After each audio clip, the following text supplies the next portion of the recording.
Olá, me chamo Lucas, eu sou da Igreja Batista em Balneário das Conchas e vou fazer um breve vídeo aqui falando sobre a valorização da vida, temas relacionados a depressão, ansiedade, suicídio, essas coisas que têm sido cada vez mais comuns e mais faladas na nossa sociedade.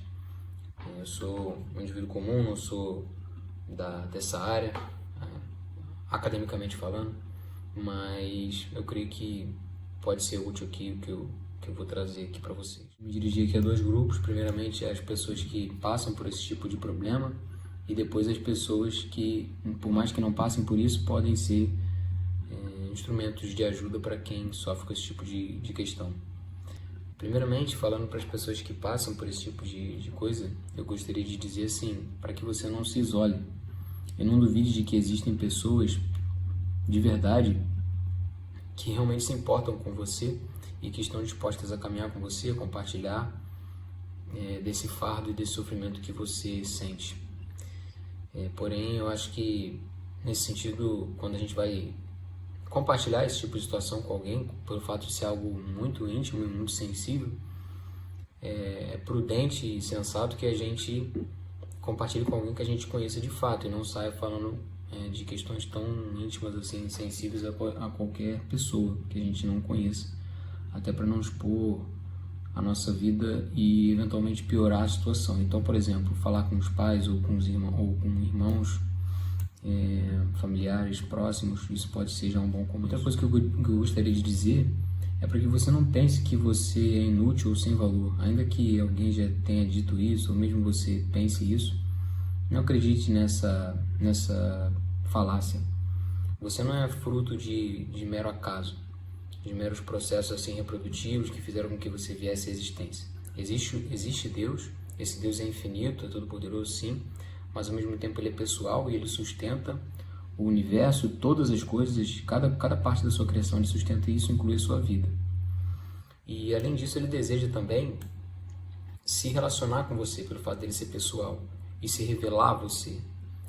E isso ele faz através da palavra dele, revelada, escrita e compreensível a nós, que é a Bíblia, e da oração. E é assim, conhecendo a Deus, que você vai conhecer a si mesmo. E já puxando um gancho aqui falando sobre autoconhecimento, eu creio que esse é um tema importante e que está bem relacionado a esse assunto que a gente está falando. Muitos têm levantado questionamentos muitos questionamentos são levantados a respeito de identidade, a respeito de sentido, propósito existencial e tudo mais, e muitas respostas também têm sido dadas para isso. Uma das mais comuns, ao meu ver, é a que diz assim: ame a si mesmo, volte para dentro de si, redescubra o seu próprio valor, valorize-se e tudo mais. E diante disso eu gostaria de dizer para que você não fizesse isso, não se voltasse para dentro de si achando respostas, porque você não vai encontrar respostas para essas questões mergulhando cada vez mais dentro de si. Como eu falei, você só se conhece verdadeiramente quando você conhece a Deus. E você entende o seu valor não quando você ama mais e mais a si, mas você entende o seu valor quando você percebe que mesmo você sendo um pecador, você foi amado por Deus em Cristo a tal ponto dele ter padecido na cruz em seu favor, mesmo você sendo um pecador que não merece, assim como eu também não mereço essa graça e esse amor. Por último, eu gostaria de falar aqui para que você também, que passa por esse tipo de problema, seja também humilde e ouça quem deseja te ajudar. Pensar que só você já provou do que a vida tem de mais amargo para oferecer não é uma atitude, eu diria, sábia, e pode ser até uma expressão de arrogância. Lembre-se que tem muita gente que já sofreu muito na vida e até mesmo sofre hoje em dia bastante. Então, assim, não descarte as pessoas ou as palavras que elas têm a dizer rapidamente sobre aquela alegação de que elas estão te julgando ou de que elas não sabem o que você passa. Às vezes a gente pensa que um tom, assim, um discurso com um tom um pouco mais duro ou que eventualmente nos confronte é uma expressão de falta de amor, mas não necessariamente. Isso pode, muito pelo contrário, ser uma expressão de preocupação e de amor. Pode ser que falte realmente sensibilidade, sabedoria, amor a essas pessoas? Pode ser, sim. Mas ainda assim, não é sábio, prudente e virtuoso responder insensibilidade, falta de amor com mais insensibilidade, com mais tolice, mais desprezo. Agora me dirigindo ao segundo grupo de pessoas, aquelas que não passam por esse tipo de situação, mas podem ser úteis, eu diria para que você pare, olhe e escute. Essas são palavras que eu li uma vez num livro falando sobre outro assunto, mas eu achei interessante trazer aqui. Então, assim, pare, olhe bem, observe, seja um bom observador de comportamentos e escute o que as pessoas têm a falar. Desacelere um pouco o ritmo, às vezes a gente vive muito no automático e não percebe que pessoas do nosso lado, às vezes familiares, estão precisando da nossa ajuda.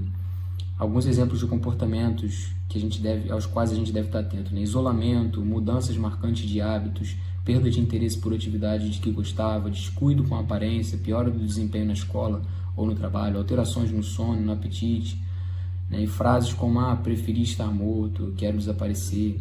Isso eu extraí do site setembroamarelo.org.br/prevenção. Então, assim, busque conversar com essas pessoas, gastar tempo de qualidade com essas pessoas, ouvir bastante, mas não aquele ouvir com o intuito de logo depois já sair falando o que você pensa, mas de fato com o intuito de ouvir, buscar entender o que a pessoa está passando, sendo atencioso de fato e falando menos de si e escutando mais, colocando-se efetivamente no lugar daquela pessoa com quem você está falando e a quem você está escutando. E assim, eu diria também por último que depois de ouvir, se você não souber o que falar, não precisa inventar. Eu acho que você mantendo-se junto e buscando com a pessoa também a ajuda de algum terceiro que seja mais sábio, mais experimentado e saiba utilizar as ferramentas que a ciência tem a nos oferecer para contribuir com esse tipo de situação, isso já pode ajudar bastante.